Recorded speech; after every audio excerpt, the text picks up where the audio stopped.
পূর্বে যখন রঘুনাথ দাস এসেছিলেন প্রভুর নিকটে, দীনহীন চেহারা ছিল।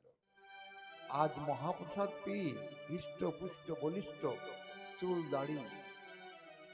মহাপ্রভু জিজ্ঞাসা করলেন, তুমি কে বাবা? রঘুনাথ দাস বললেন, প্রভু তোমা মিলিবারে মোর হেথায় আগমন, ভালো হইল অনায়াসে পাইনু দর্শন। তোমার সঙ্গ করার জন্যই আমি এখানে এসেছি প্রভু। ভালো হয়েছে তোমার দর্শন পেয়েছি। রঘুনাথ দাস বললেন, কেন প্রভু? তুমি পূর্বে যে আমাকে আশ্রয় দিয়েছিলে,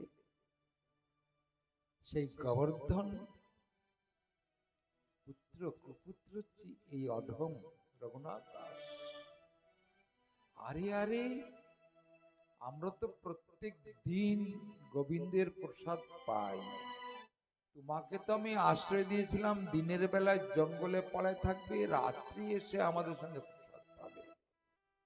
কোনোদিন তো দেখিনি, এতদিন পরে তুমি কোথায় ছিলে, কি পাও তুমি রঘুনাথ?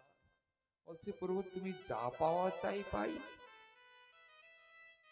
কথাটা রস আস্বাদন করবেন মা। গৌর কথাটা অনেক ডুব দিলে পাওয়া যায়।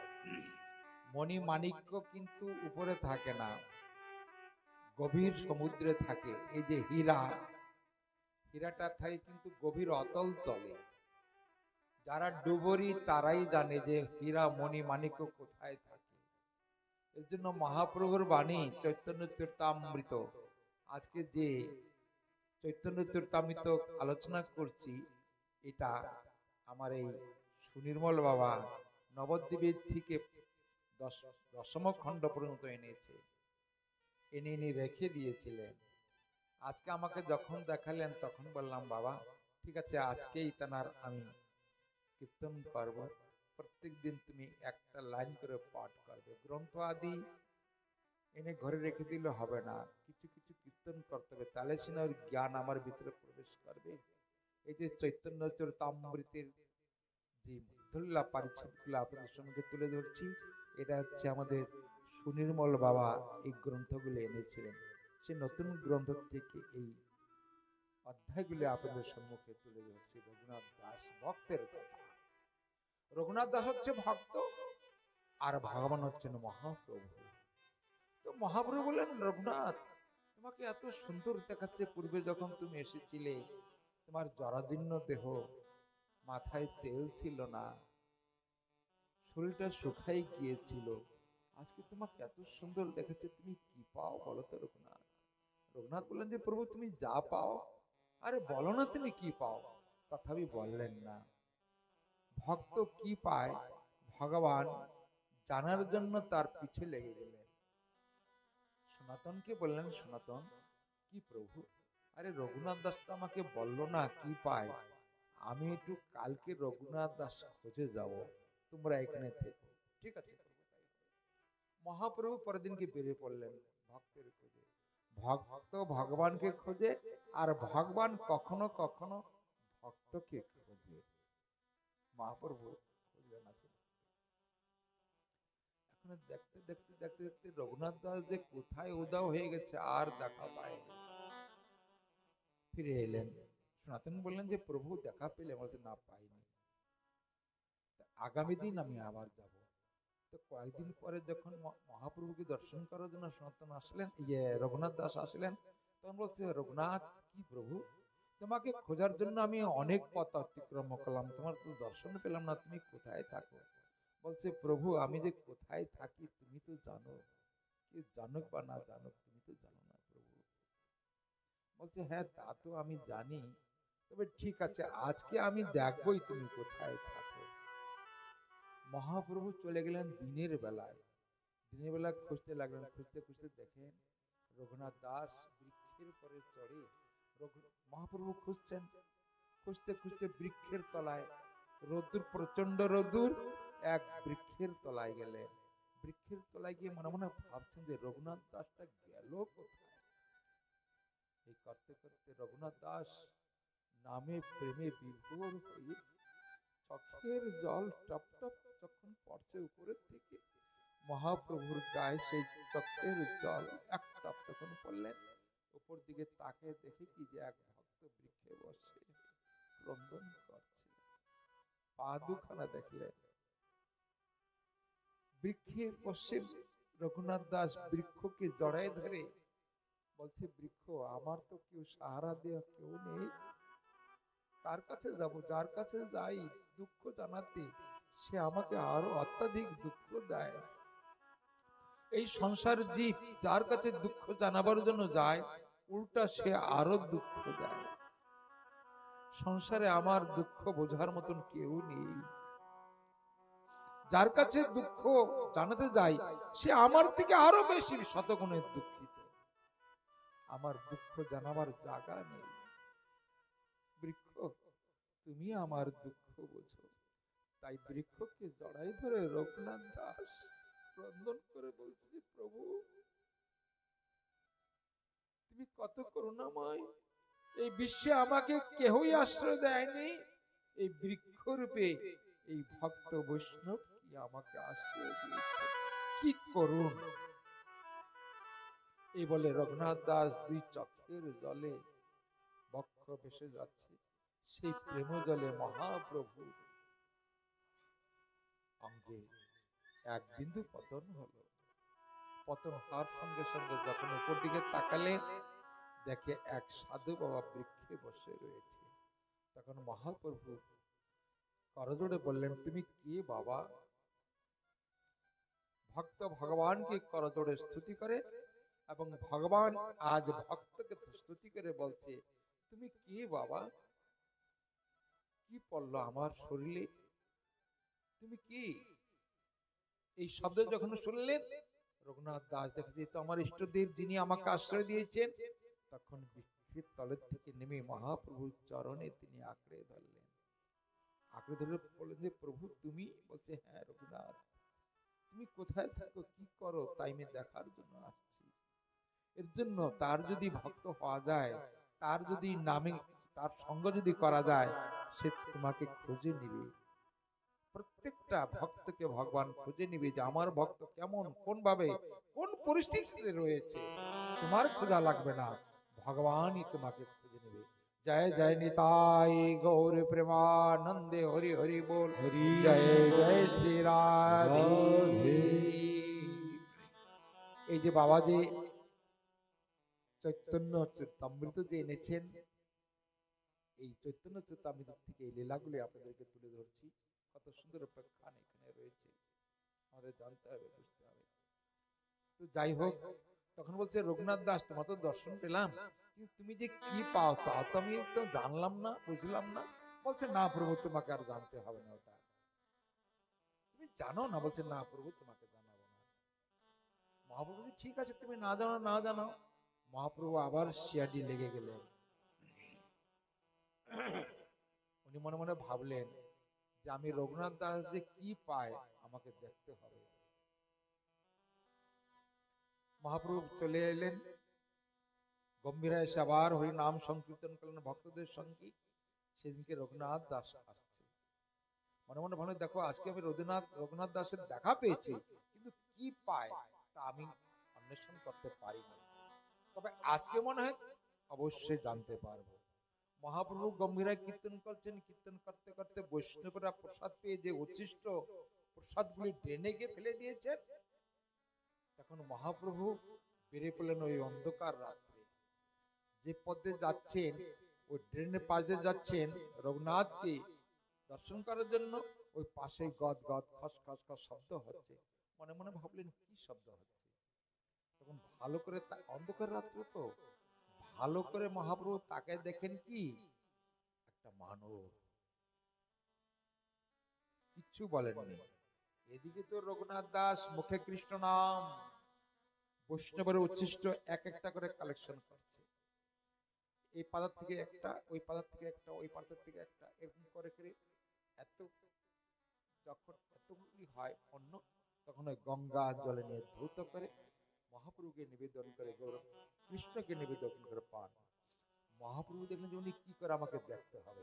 এই ড্রেনের মধ্যে পচা দুর্গন্ধযুক্ত, একে তো উচ্ছিষ্ট, যেখানে ফেলানো হয়, এই অপবিত্র স্থানে এই পবিত্র মানুষটা কি করছে আমাকে দেখতে হবে।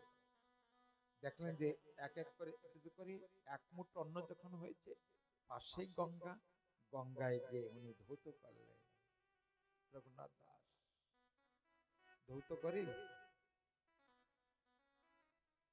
ওই গঙ্গার জল একটু গন্ডেস নিয়ে গোবিন্দকে বলে যে প্রভু তোমার কত কৃপা, আজকে 5টা দিন কোনো অন্ন পাইনি, প্রত্যেক দিন এসে ঘুরে ঘুরে যাই, কোথাও পেনি, আজকে অনেক পেয়েছি প্রভু, তোমার কত করুণা।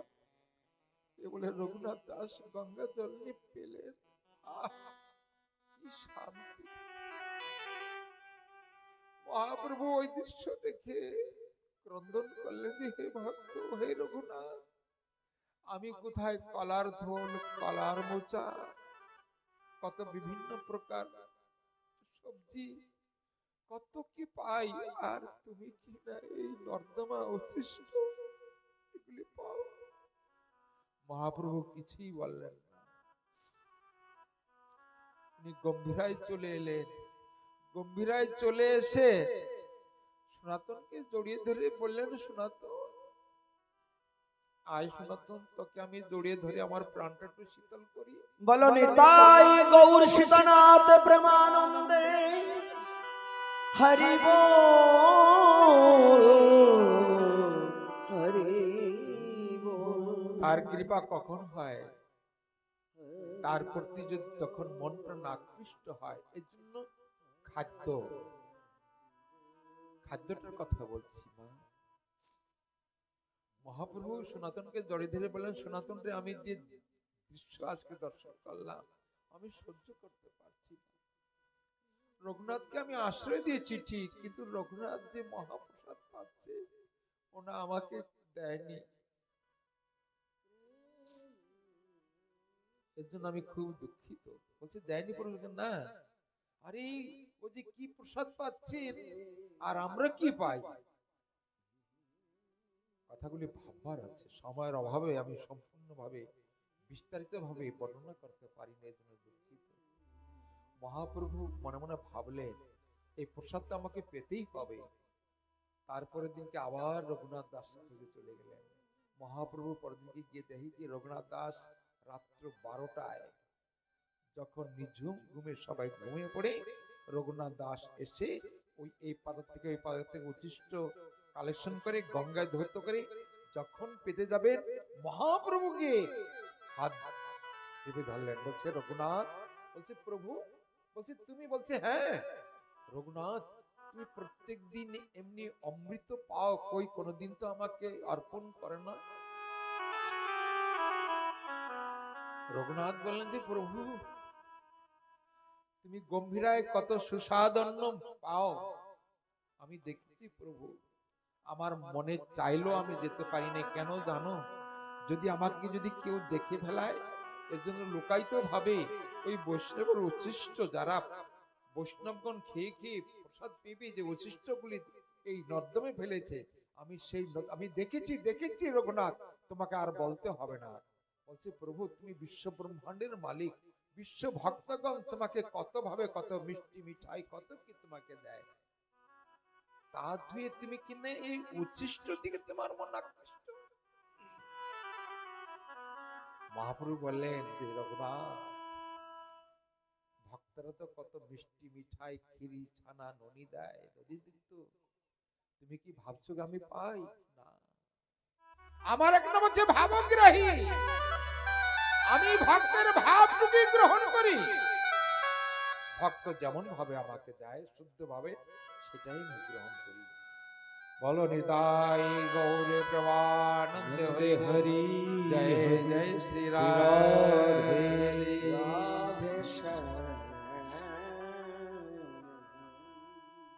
আমাকেও যেন না মা, আর অল্প সময় নেবো আপনাদের, যাবে না মা।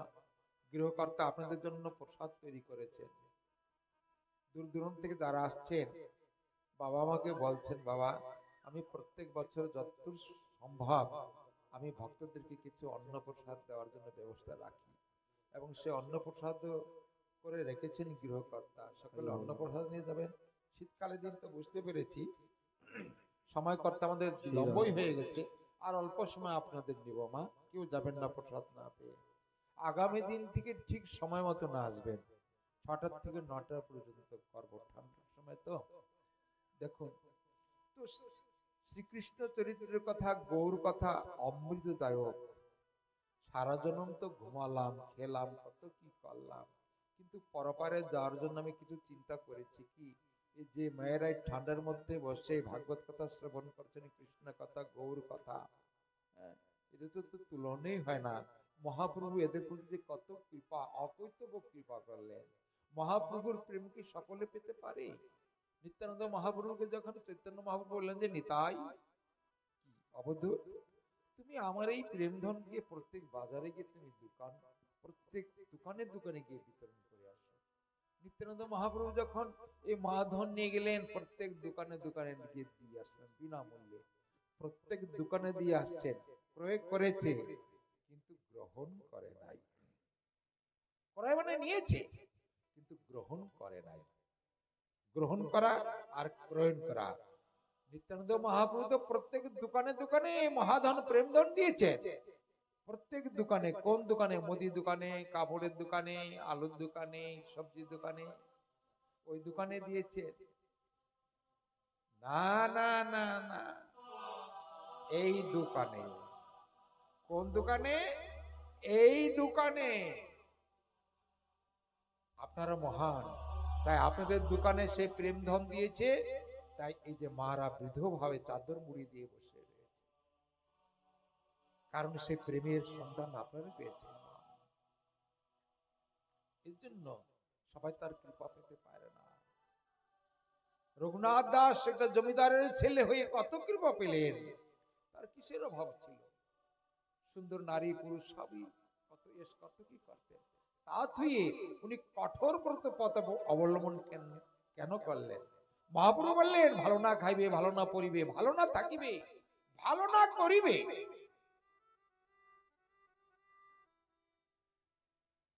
তাহলে তোমার গোবিন্দের কৃপা হবে।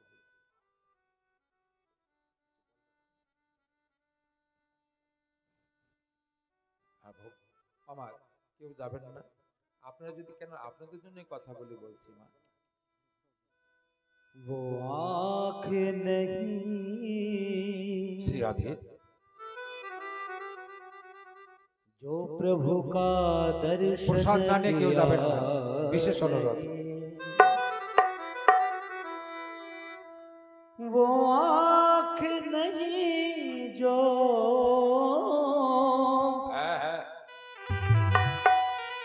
मेरे गौर हरि का दर्शन किया नहीं, और वो हाथ नहीं जो मेरा श्याम सुंदर का सेवा क्या नहीं किया नहीं, वो शीश नहीं, वो राधे राधे, वो शीश नहीं जो हरि चरण में तूने कभी झुकाया नहीं, झुकाया नहीं, वो पाम नहीं जो कभी मेरा गोविंद का प्रदक्षिण क्या नहीं,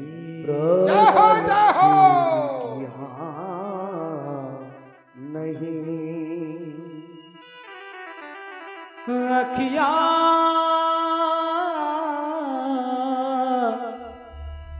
हरि दर्शन की प्यासी, आँखिया हरि दर्शन की प्यासी, आँखिया हरि दर्शन की प्यासी,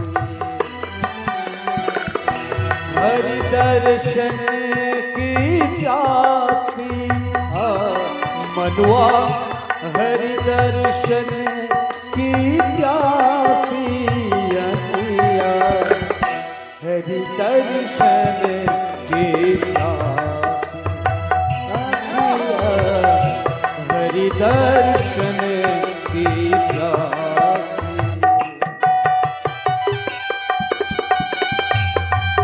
बोलो जुगल सरकार की, श्रीमद् भागवत महापुराण की जय जय श्री राधे। ताली सेवा करे।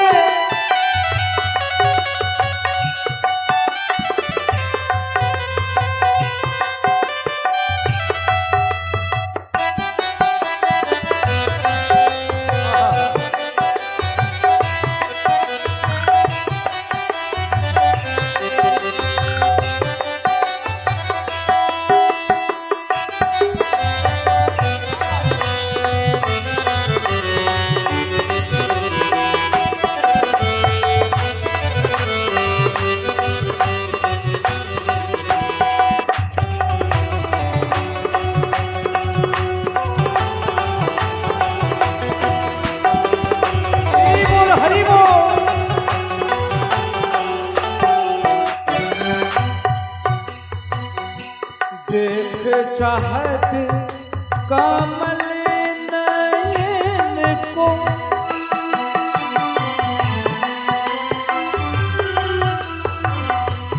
देखो चाहत कमल नयन को, निश दिन रहते उदासी।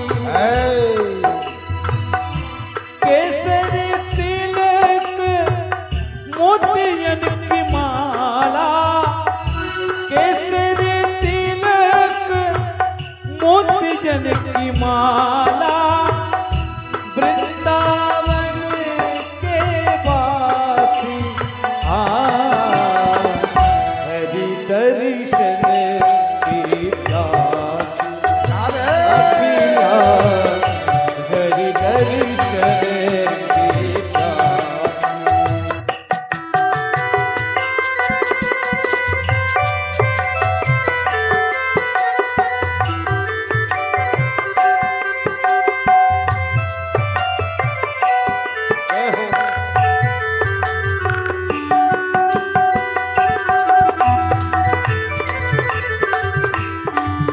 बोले वृंदावन बिहारी लाल की, बोले सरकार की।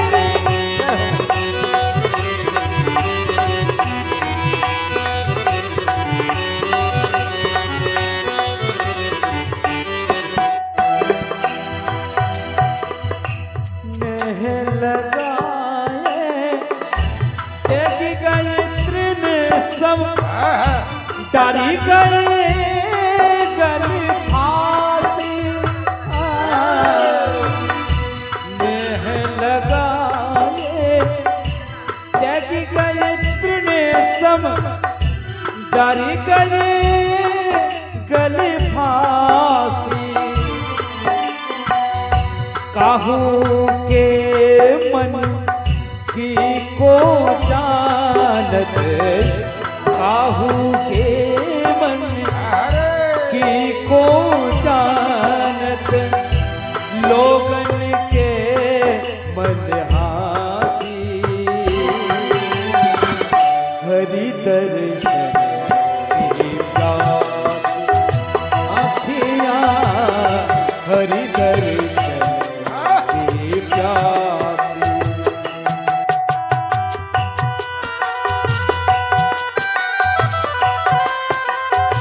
गौर गौर